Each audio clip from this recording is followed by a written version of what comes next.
Bab 1085, habis manis sepah dibuang. Catherine, termasuk Melinda. Semua hadirin, baik orang dewasa maupun anak-anak menatap dengan mata terbelalak. Mereka sering menerima sumbangan dari orang-orang yang peduli. Panti asuhan sudah beroperasi selama bertahun-tahun. Tanpa dukungan sosial, Melinda tidak bisa mempertahankannya. Banyak orang yang peduli, tetapi sangat jarang orang menarik 2 truk barang sekaligus. Sontak, Melinda dan Catherine tercengang.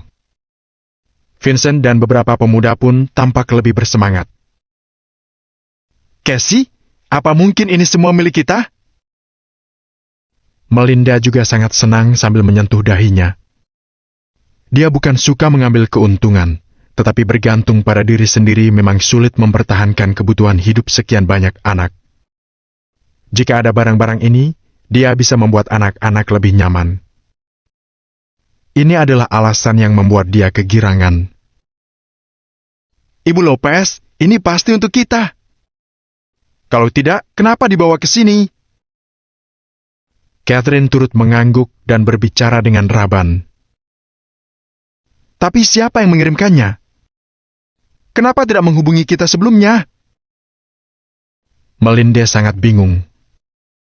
Karena di masa lalu, mereka yang menyumbang adalah orang-orang yang peduli maupun perusahaan besar. Namun, kemampuan sumbangan individu terbatas, sehingga barangnya sedikit. Sedangkan sumbangan perusahaan-perusahaan itu memang lebih banyak.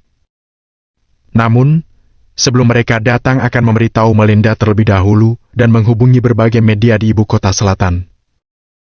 Dengan begitu, dapat meningkatkan citra baik perusahaan. Namun, begitu banyak barang hari ini, Melinda belum menerima pemberitahuan apapun. Ini benar-benar membuat Melinda agak terkejut.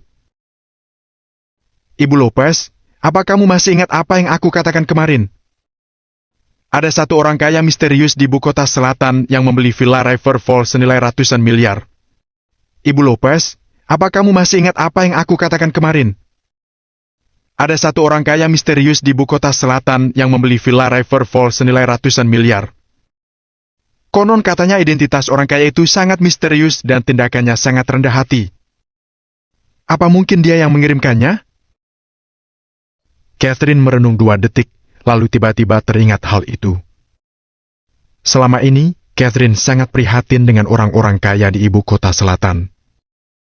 Dia tidak serakah akan uang, juga bukan mau mencari pacar kaya.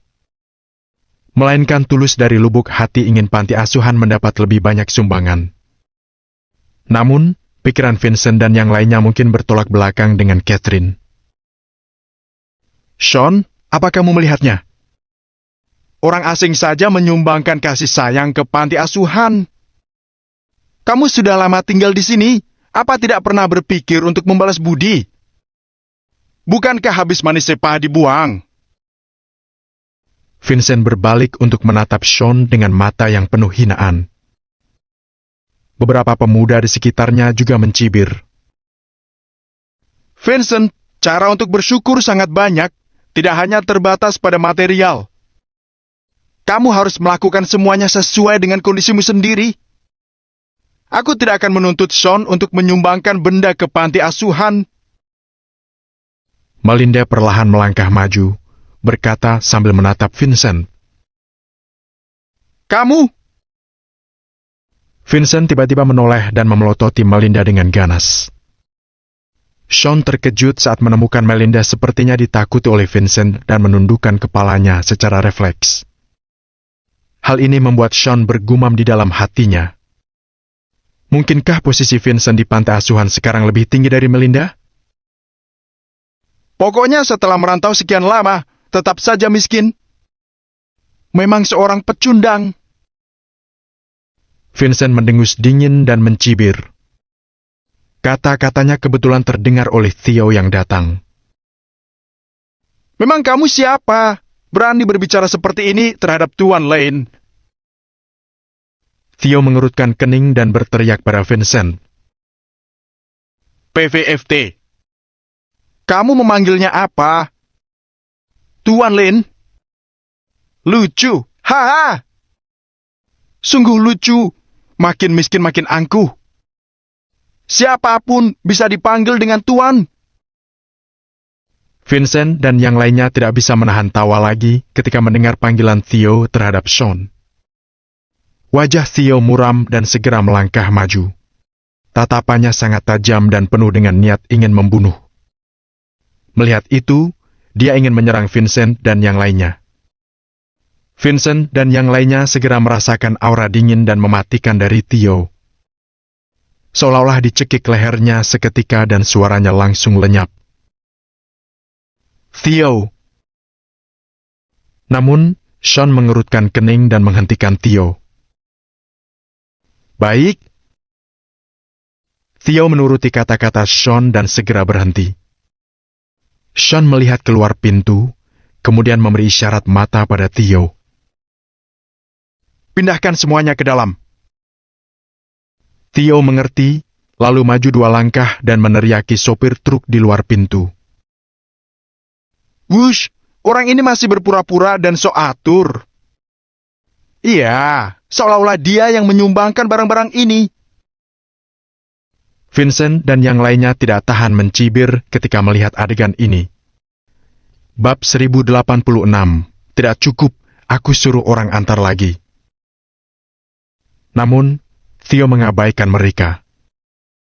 Sebaliknya, dia berjalan ke depan dan mengarahkan 2 truk untuk masuk. 2 truk yang penuh muatan perlahan mundur ke dalam.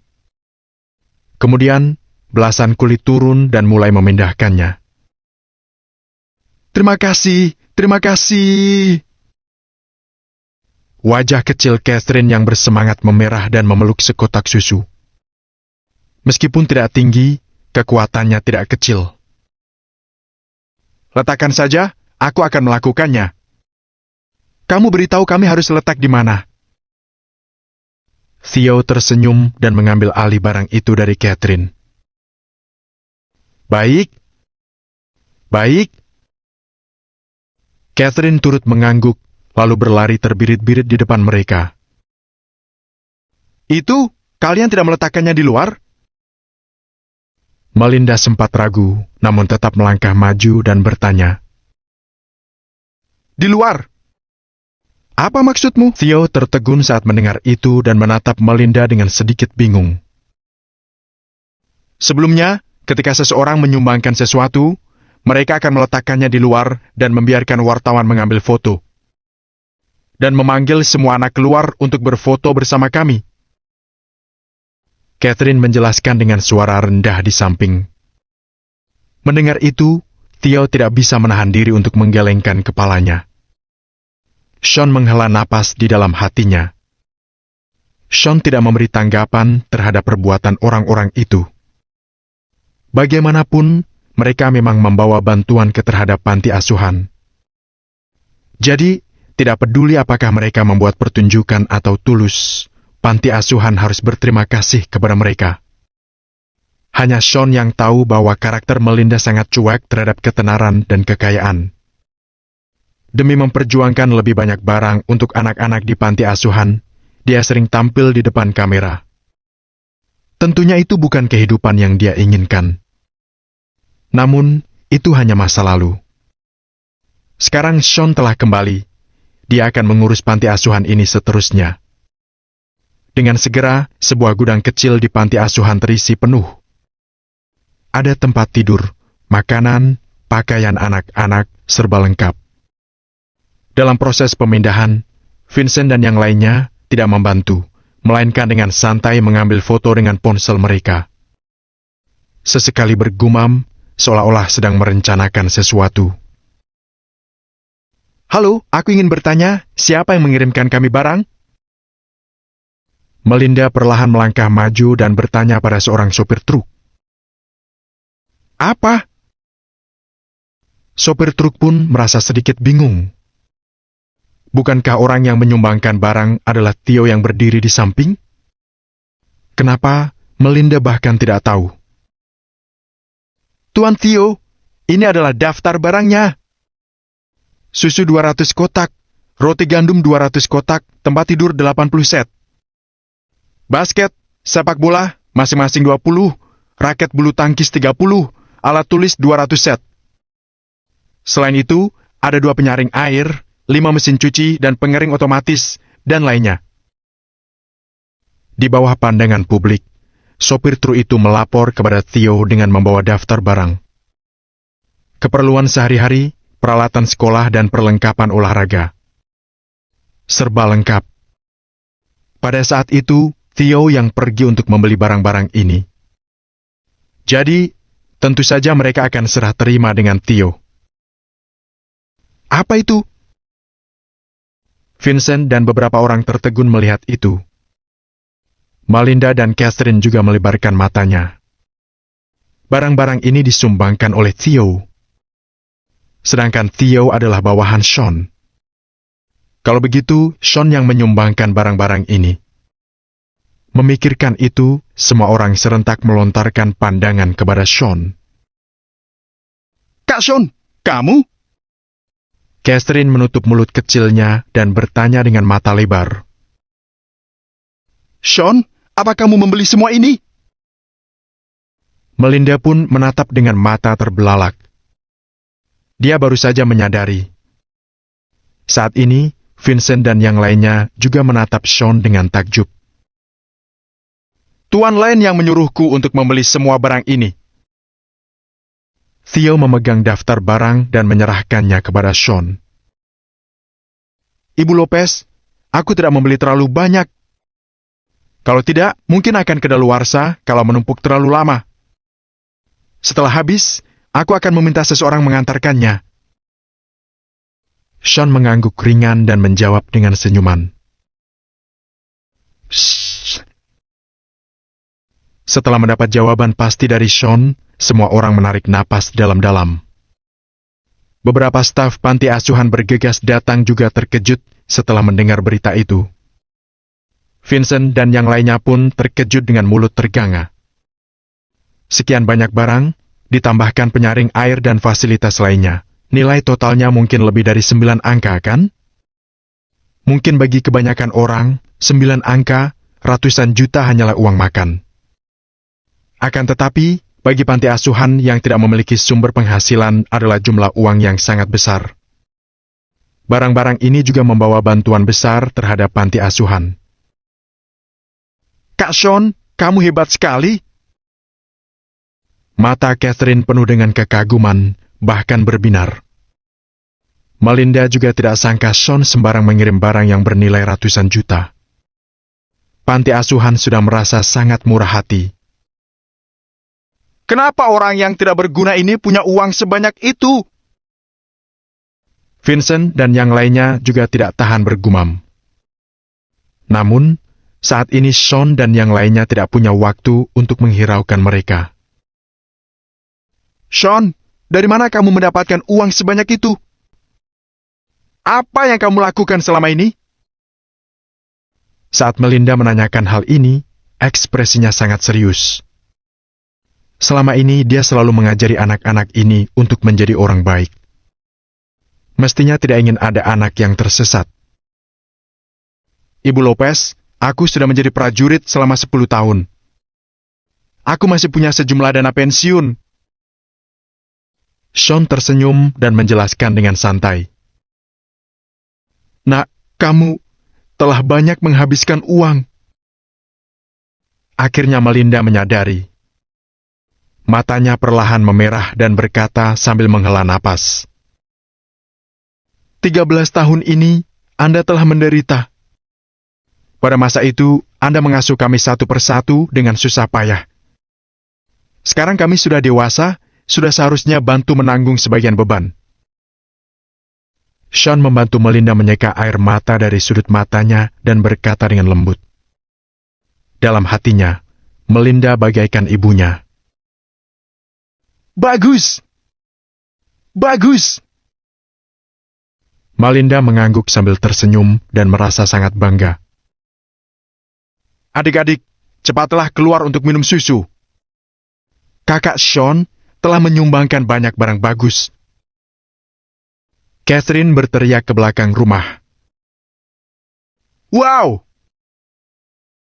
Sontak, anak-anak pada bergegas keluar dari setiap kamar. Yang terkecil berusia 3 hingga 2 tahun, yang agak besar berusia 6 hingga 7 tahun, satu persatu merebut barangnya. Setelah menghitung sekilas, ternyata jumlah anak hampir 50 orang.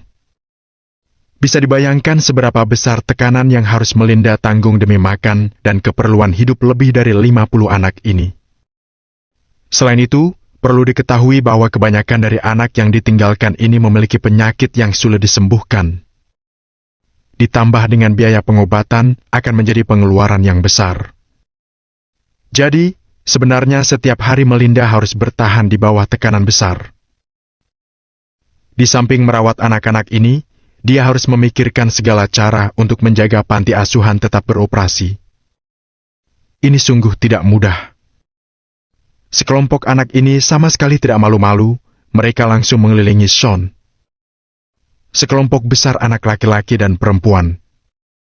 Meskipun pakaian mereka bukan merek terkenal atau pakaian baru, semuanya dicuci dengan bersih. Ayo, ini punya Felicia. Ini punya Jenny. Bini, kemari. Di depan anak-anak ini, peran Catherine seperti seorang kakak, membagikan susu dan makanan ringan kepada anak-anak satu persatu. Melihat puluhan anak, mereka bergegas mengucapkan terima kasih dan tersenyum sambil minum susu. Sean dan Theo juga merasakan kehangatan yang mendalam di hati mereka. Bab 1087, mati satu tidak cukup. Dunia anak-anak selalu begitu sederhana, baik dan jelas. Dengan makanan dan permainan sudah merasa sangat bahagia dan puas. Sean perlahan menatap wajah anak-anak ini, dalam hatinya merasa nostalgia. Dalam ingatannya, dulu juga ada orang yang datang memberi sumbangan kepada panti asuhan. Saat itu, Sean juga salah satu dari anak-anak itu. Memegang sesuatu yang disumbangkan oleh orang lain, menatap orang yang baik hati dengan tatapan kagum. Sekarang, peran Sean telah berubah. Melinda menua, sementara panti asuhan tidak boleh tutup. Sekarang Sean dan yang lainnya sudah dewasa, tentu saja mereka harus mengambil alih tanggung jawab ini. Sehingga tidak menyia-nyiakan panti asuhan yang telah membesarkan mereka. Ego, kemari! Catherine mengambil ponselnya dan berdiri di samping Sean, lalu mengambil foto bersama anak-anak di belakangnya. Pandangan Sean tertuju pada ponsel Catherine. Ponsel model lama dan sangat lusuh, pinggir layarnya juga sedikit retak. Siapa yang tidak punya ponsel iPhone untuk gadis seusia Catherine? Setiap hari Catherine sibuk mengurus panti asuhan, tetapi dia bahkan tidak berkesempatan untuk pergi bekerja. Sean, dana pensiunmu tidak sedikit ya? Vincent perlahan menghampiri dengan niat mengetes. Lumayan. Sean sembarang menjawab dan tidak tertarik mengobrol dengan Vincent. Memang berapa? Masih berapa banyak uang yang kamu miliki sekarang? Pertanyaan Vincent cukup mudah. Berapa banyak uang yang aku miliki?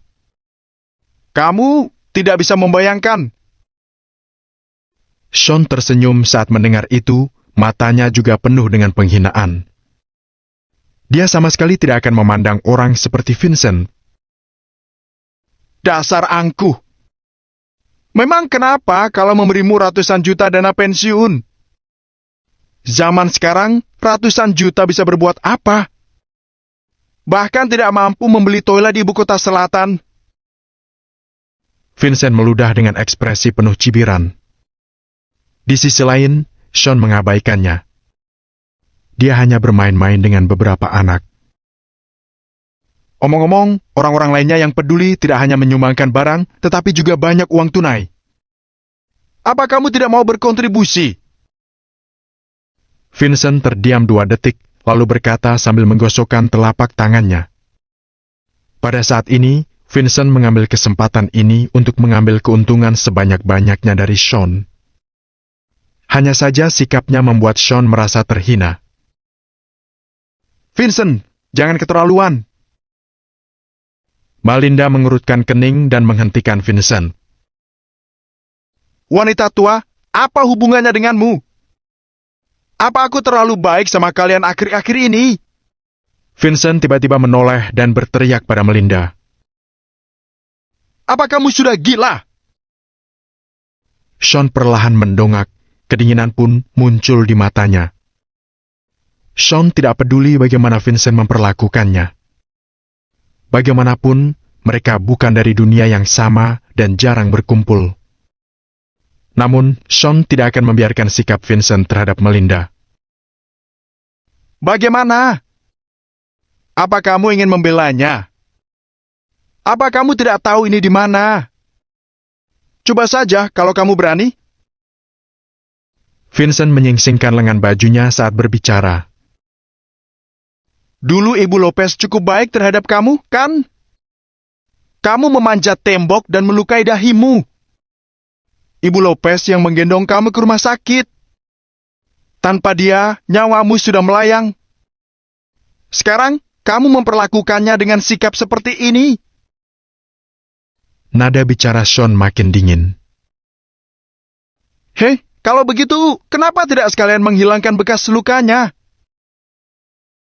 Vincent mengerutkan bibirnya, sama sekali tidak peduli dengan kata-kata Sean. Mendengar ini, Sean menggelengkan kepalanya. Dari kata-kata Vincent bisa diketahui kepribadiannya. Sean sama sekali tidak perlu banyak omong kosong dengannya. Bisa dikatakan didikan Melinda terhadap setiap anak sama. Namun, cara mendidik yang sama tidak menghasilkan orang yang sama. Anak-anak dari keluarga orang tua tunggal mudah berubah jahat. Apalagi, anak-anak ini yang tidak memiliki kerabat. Jelas Vincent sudah menyimpang. Namun, Sean tidak tertarik untuk mengurus hidupnya. Aku malas berbicara denganmu. Kelak, kalau aku melihatmu berbicara seperti itu lagi terhadap Ibu Lopez. Lihat saja apa aku akan menamparmu. Sean memelototi Vincent dengan mata dingin. Seret. Vincent benar-benar tidak menyangka. Ternyata dia ditakuti oleh tatapan Sean hingga mundur 2 langkah. Aku malas mempermasalahkan kamu. Vincent mengancam, lalu berbalik pergi bersama orang itu. Kak Sean, setelah mereka dewasa juga tidak pergi mencari pekerjaan, melainkan menempel di panti asuhan. Kemudian, entah berbaur dengan siapa, sehingga menjadi makin jahat. Catherine menggelengkan kepalanya dan menjelaskan kepada Sean. Tidak apa-apa. Tidak perlu menghiraukan mereka. Kelak, aku akan melindungi kalian. Sean mengiyakannya dan tidak sama sekali memandang Vincent. Tokoh kecil seperti ini sama sekali tidak berdaya di matanya. Dia bisa membunuhnya dengan mudah. Kak Sean, jangan berlawanan dengannya. Aku dengar mereka mengenal banyak mafia. Mereka bisa melakukan apa saja. Catherine sedikit khawatir dan menasihati Sean lagi. Oke, aku tahu. Sean tersenyum dan mengiyakannya. Setelah menyelesaikan masalah di sini, Sean meninggalkan informasi kontak dan pamitan pergi. Di dalam mobil. Jenderal, sepertinya Vincent menyimpan dendam padamu. Theo mengerutkan kening dan bertanya sambil mengemudi. Saat itu, ayah angkatku hampir membawanya pergi. Sean hanya mengatakan itu, Theo langsung mengerti. Sebenarnya, nasib terbaik bagi anak di panti asuhan adalah diadopsi oleh keluarga mampu. Mungkin justru karena itu, Vincent menyimpan dendam terhadap Sean. Meskipun dulu Jenderal Johnson benar-benar memilihnya. Berdasarkan karakternya, dia juga tidak bisa menduduki posisi Anda. Theo menggelengkan kepala. Dalam hatinya, sama sekali tidak bisa membandingkan Vincent dengan Sean. Lupakan dia saja. Carikan toko ponsel dan beli ponsel untuk Cassie. Sean melambaikan tangannya dan berkata dengan lembut. Baik. Theo mengangguk dan tidak berkata lagi. Di sisi lain, Sean bersandar di kursi sambil merenung. Di sisi panti asuhan, dia harus memberi bantuan. Barang-barang yang dikirim hari ini hanya bisa menyelesaikan masalah sementara. Jika ingin panti asuhan beroperasi dengan stabil, masih memerlukan usaha keras. Namun, berdasarkan kekayaan Sean, baik itu uang maupun barang, seharusnya tidak ada masalah. Saat itu, ponsel Theo tiba-tiba berdering. Theo melihat dan mengambilnya. Beberapa detik kemudian, Theo mengerem tajam dan menghentikan mobilnya. Tunggu, kami akan segera ke sana. Theo menggertakkan gigi, kemudian mengakhiri panggilan. Ada apa? Melihat itu, Sean mengerutkan kening. Jenderal, makam Jimmy telah diratakan. Theo menoleh ke belakang, matanya sudah merah berdarah. Seret. Ketika mendengar itu, Sean tiba-tiba mengepalkan tinjunya. Kalau mati satu tidak cukup, bunuh beberapa lagi. Sean mengucapkan kata-kata yang dingin itu.